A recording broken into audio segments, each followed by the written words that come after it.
Hello guys, हाँ जी, आज के हम इस वीडियो में डिस्कस करेंगे कंजम्पशन फंक्शन। देखो, ये चीज़ मैं बिल्कुल स्टार्टिंग में क्लियर कर देती हूँ कि जैसे जैसे मैं वीडियो प्रोवाइड कर रही हूँ आप साथ में कंटिन्यूटी रखो, क्योंकि अगर आप कोई भी वीडियो मिस कर दोगे फिर दोबारा वीडियो मैं अपलोड करूँगी तब आपके पास एक वो वीडियो हो जाएगी जो आपने मिस कर दी प्लस सेकेंड वीडियो हो गई। तो मेरी रिक्वेस्ट है, आप खुद सोचो, आपका जून जुलाई से और आपका भी दिसंबर में एग्ज़ाम हुए हैं टर्म 1 के, इतना सारा आपके पास टाइम था फिर भी आप अच्छे से नहीं दे पाए एग्ज़ाम को। अब तो सब्जेक्टिव है और सिर्फ लिमिटेड टाइम है हमारे पास, 2-3 मंथ्स है, इसमें आपको पूरा सिलेबस कंप्लीट करना है। दिसंबर तो अब एंड ही होने वाला है, तो मैं सिर्फ ये मैसेज कन्वे करना चाहती हूँ कि आप मेरी वीडियोस को कंटिन्यूटी में रखें, कोई भी वीडियो को मिस ना करें। सिलेबस हमें सबसे पहले कंप्लीट करना है, उसके बाद हम रिवीजन स्टार्ट करेंगे। आज की इस वीडियो में कंजम्पशन फंक्शन डिस्कस करेंगे। इससे पहले प्रीवियस में मैं एडी और एएस आपको कंप्लीट करा चुकी हूँ। देखो, जब consumption function show the functional relationship between consumption and income, मैंने वर्ड भी हाईलाइट करा है कि किसके बीच में फंक्शनल रिलेशनशिप शो करेगा, कंजम्पशन और इनकम के बीच में। क्लियर हुआ? दो वर्ड हमारे यहाँ से फाइंड आउट हो गए कि एक कंजम्पशन है और दूसरा इनकम, इनके बीच में फंक्शनल रिलेशनशिप बताएगा। तो देखो, ये जो मैंने यहाँ पर फॉर्मूला लिखा है, सी कंजम्पशन फंक्शनल शो कर रहा है रिलेशनशिप बिटवीन उन्हीं दो के बीच में, फर्स्ट सी और सेकंड आई। तो क्लियर हो गया? तो C equals to functional of income. Clear? अब इसके डायग्राम की बात करते हैं। दो ही मैंने हाईलाइट करे हैं, एक कंजम्पशन और एक इनकम। इसको हम डिनोट करते हैं सी से और इसको रिप्रेजेंट करते हैं हम वाई से। तो यही डायग्राम बनेगा। सी मैंने यहाँ से स्टार्ट करा है, आपको पता है above the origin point start होता है, क्योंकि इनकम जीरो हो सकती है लेकिन कंजम्पशन जीरो नहीं होगी। कंजम्पशन मेरा ऊपर से स्टार्ट है, जबकि इनकम जो सेकंड मेरा है, इनकम जीरो हो सकती है, इसलिए मेरा ये ओरिजिन से स्टार्ट है, जीरो से। तो आप देखो, वाई बन गया मेरा, जो क्या बनाता है 45 डिग्री ऑफ एंगल। ये भी मैं सिर्फ प्रीवियस वाले में बता चुकी हूँ, एएस में नहीं देखी, एक बार प्रीवियस वीडियो चेक करना, उसमें मैंने बताया कि ये जो वाई है ये एग्रीगेट सप्लाई भी होता है और 45 डिग्री का एंगल ये बनाएगा। इनकम आपकी जीरो हो सकती है, आप सब स्टूडेंट हो, कुछ नहीं कमा रहे, इसलिए ये जीरो से स्टार्ट है। कंजम्पशन फिर भी कुछ ना कुछ कंज्यूम कर रहे हो, इसीलिए ये थोड़ा ऊपर से स्टार्ट है, जीरो से स्टार्ट नहीं हुई है। अब एट पॉइंट ई, यहाँ पर ये क्या कर रहे हैं, मैंने लिखा है BEP, that is break even point. Break even point पर Y और C एक दूसरे को कट कर रहे हैं, क्लियरली शो हो रहा है।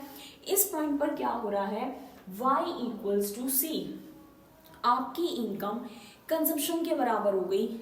एग्जाम्पल, आपकी 100 इनकम है, 100 ही आपने कंज्यूम कर लिए, तो इक्वल आ गया। Before the break even point, आप ये देखो कौन सा बिफोर, पहले की बात हो रही है ब्रेक इवन पॉइंट से, कौन सा डायग्राम ऊपर है, ये वाला ऊपर है, दैट इज सी, इसीलिए मैंने लिखा कि सी ग्रेटर देन है वाई। ठीक है, अब जब C ग्रेटर देन वाई है तो ये क्या कह रहा है कि इनकम वही 100 है जो इस वाले एग्जांपल में थी, कि 100 थी, 100 की 100 कंज्यूम कर दी। सेम एग्जांपल इसमें है, 100 आपकी इनकम है, आपने कंज्यूम ज़्यादा कर लिया, क्योंकि देखो इसकी तरफ माउथ ओपन है और जब माउथ ओपन होता है वो ज़्यादा होता है, आपने 120 का कंज्यूम कर लिया, तो -20 कहाँ से वो कंज्यूम करें, डिस सेविंग्स में से। अगर मैंने आप लोगों को 100 रुपीज़ दिए और आप 120 का कंज्यूम कर आ गए, तो जो 20 रुपये एक्स्ट्रा हैं आपने अपनी जेब में से निकाले, आप अपने घर से लेकर गए, आप अपनी सेविंग में से वो 20 रुपये एक्स्ट्रा लेके गए हो, वो माइनस में चली गई आपकी, अब डिडक्ट हो गई, डिस सेविंग हो गई। तो ये जो मैंने पोर्शन शेड किया है, this is called the dissaving. Clear हुआ? अब after the break even point कौन सा डायग्राम ऊपर है, y, इसीलिए y is greater than c, income वही 100 है। अब आप 80 या 50 इनकम से कम कंज्यूम कर आए हो, तो बाकी पोर्शन क्या आ गया, आपने सेव कर दिया, इसलिए above shaded portion is saving. तो क्लियर हुआ?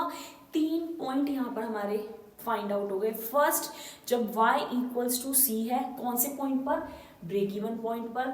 जब c ग्रेटर देन है y, तो आपने ज़्यादा कंज्यूम कर लिया अपनी इनकम से, तो कहाँ से कंज्यूम किया, डिस सेविंग्स में से।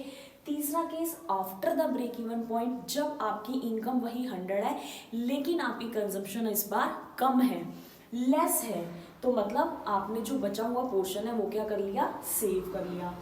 क्लियर हो गया। अब इलस्ट्रेशन कैसे बनेगी, इन्हीं दो बेसिस पे बनेगी। वाई लोगे जो आप 0, 100, 200, 300 ले सकते हो, कंजम्पशन भी इंक्रीज होगी। प्रीवियस वीडियो में बताया था, एडी वाली वीडियो चेक करना, कि इनके बीच में कैसा रिलेशनशिप होता है, पॉजिटिव रिलेशनशिप। अगर इनकम बढ़ेगी तो आपकी कंजम्पशन भी बढ़ेगी। तो जब इलस्ट्रेशन लोगे वाई बढ़ता हुआ लेना और कंजम्पशन को भी बढ़ता लेना। Now move on next. Consumption function classified into 2 parts, APC and MPC. यहाँ पर फोकस करने वाली चीज है एपीसी, फुल फॉर्म हो गई average propensity to consume. MPC की फुल फॉर्म हो गई मार्जिनल प्रोपेंसिटी टू कंज्यूम। अब सिर्फ क्या बेसिक सा डिफरेंस है कि यहाँ पर ए वर्ड आ गया है और यहाँ पर एम वर्ड आ गया है, बाकी दोनों में सेम है, पीसी और पीसी। क्या इनमें डिफरेंस हुआ, मार्जिनल। जब भी मार्जिनल की बात होगी तो आपके माइंड में वर्ड आना चाहिए चेंज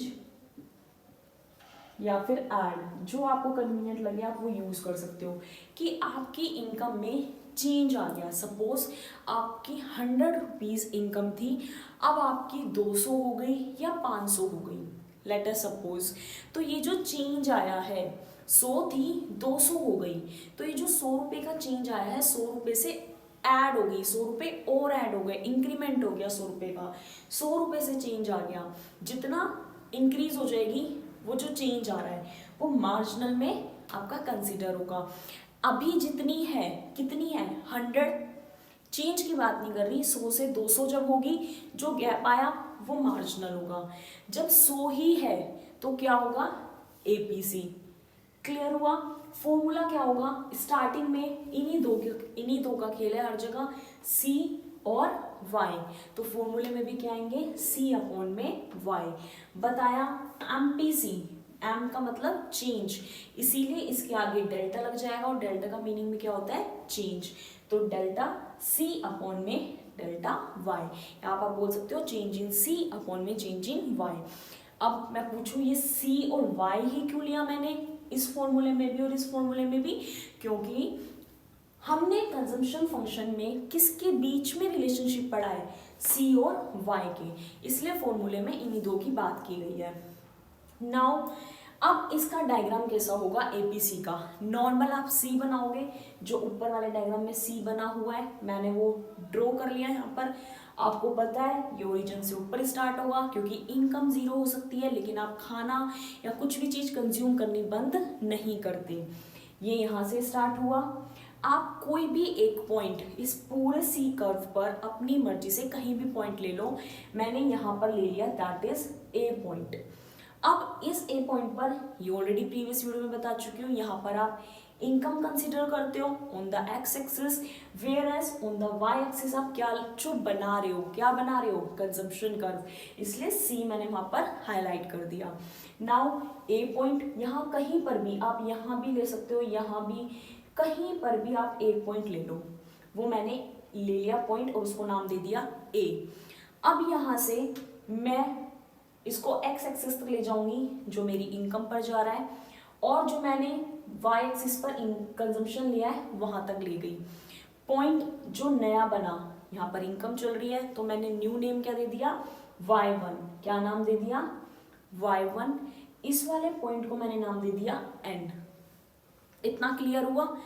अब इसका फॉर्मूला क्या कहता है, c अपॉन वाई।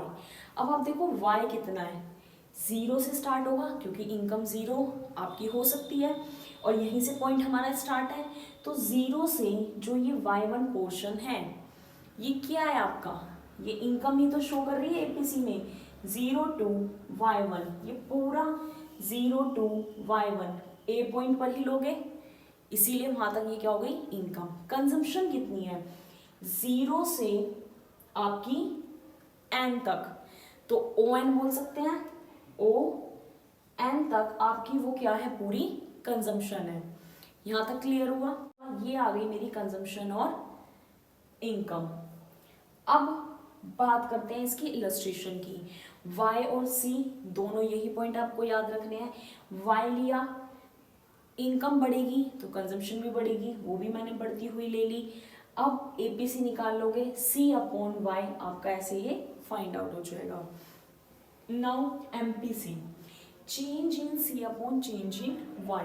देखो वही डायग्राम है c, अब चेंज करके दिखाओगे ए पॉइंट जैसा एज इट इज था, जो ये ए, वो पूरा डायग्राम उतना हमने सेम बना दिया। वो पॉइंट ए है हमारा ये वाला, जो हमने एपीसी में भी डिस्कस किया। यहाँ पर आपको समझ में आ गया, ए पॉइंट लिया था, ये पूरी कंजम्पशन थी, नीचे वाली पूरी इनकम थी। इतना पोर्शन समझ में आया। अब बात करते हैं जो मैंने डॉट डॉट में किया है, दैट इज चेंज। आपका y1 से y2 हो गया, मैंने एक और पॉइंट ले लिया b, यहीं पर हमें एमपीसी बताना है, इस बी पॉइंट पर ही हमें एमपीसी बताना है, क्योंकि एम किसके बारे में बात करता है, चेंज के बारे में। बी से ड्रॉ किया y2, तो चेंज आ गई y1 टू y2, मतलब ये जो मेरा चेंज इन इनकम है, इसमें मैं लिख सकती हूँ y1 टू y2। अब ये जो पोर्शन है क्यों लिया नीचे, क्योंकि यहाँ पर हम इनकम लेते हैं, यहाँ पर हम कंजम्पशन लेते हैं। कंजम्पशन में कितना चेंज आया है, ये जो पोर्शन है एम एन इतनी थी, अब इतनी और हो गई, इतना चेंज आ गया। इनकम बढ़ी तो कंजम्पशन भी बढ़ गई। यही मैं आपको बताती हूँ कि पॉजिटिव रिलेशनशिप है, इनकम बढ़ेगी तो कंजम्पशन भी बढ़ जाएगी। अब इलस्ट्रेशन कैसी होगी, इनकम ली, कंजम्पशन ली, जो गैप आ रहा है 80 का गैप आ रहा है, चेंज इन इनकम, इनके बीच में जो गैप आ रहा है दैट इज 100। एमपीसी फॉर्मूला आपको पता है, change in C upon change in Y. आप ये अप्लाई कर दोगे 0.80, क्योंकि मेरा ये गैप जो है मैंने सिमिलर लिया है, कांस्टेंट लिया है, सारे पॉइंट पर 80 है, सारे पॉइंट पर इनकम 100 है, तो चेंज भी मेरा क्या आ रहा है 0.80। क्लियर हुआ यहाँ तक? सिंपल सा आपको याद रखना है, कंजम्पशन फंक्शन शो कर रहा है functional relationship between consumption and income. दो ही कीवर्ड याद रखने हैं, सी और वाई, इन्हीं का डायग्राम बनेगा सी और वाई। Consumption categorise into two parts, APC MPC, उन्हीं दो को याद रखना है, सी और वाई, सी और वाई। जब एम की बात हो रही है, चेंज की बात हो रही है, तो change in C upon change in Y. Diagram में सिर्फ एक पॉइंट लिया, चेंज की बात हो रही है तो 2 पॉइंट लोगे ए और बी, वो जितना चेंज हो रहा होगा वो आपका पार्ट कंसिडर होगा। आई होप गाइस क्लियर होगा। अगर अभी भी आपको कोई डाउट है तो आप मुझे कमेंट सेक्शन में कमेंट करके बता सकते हो। नेक्स्ट अब मैं आपको प्रोवाइड करूंगी saving function. Thank you so much.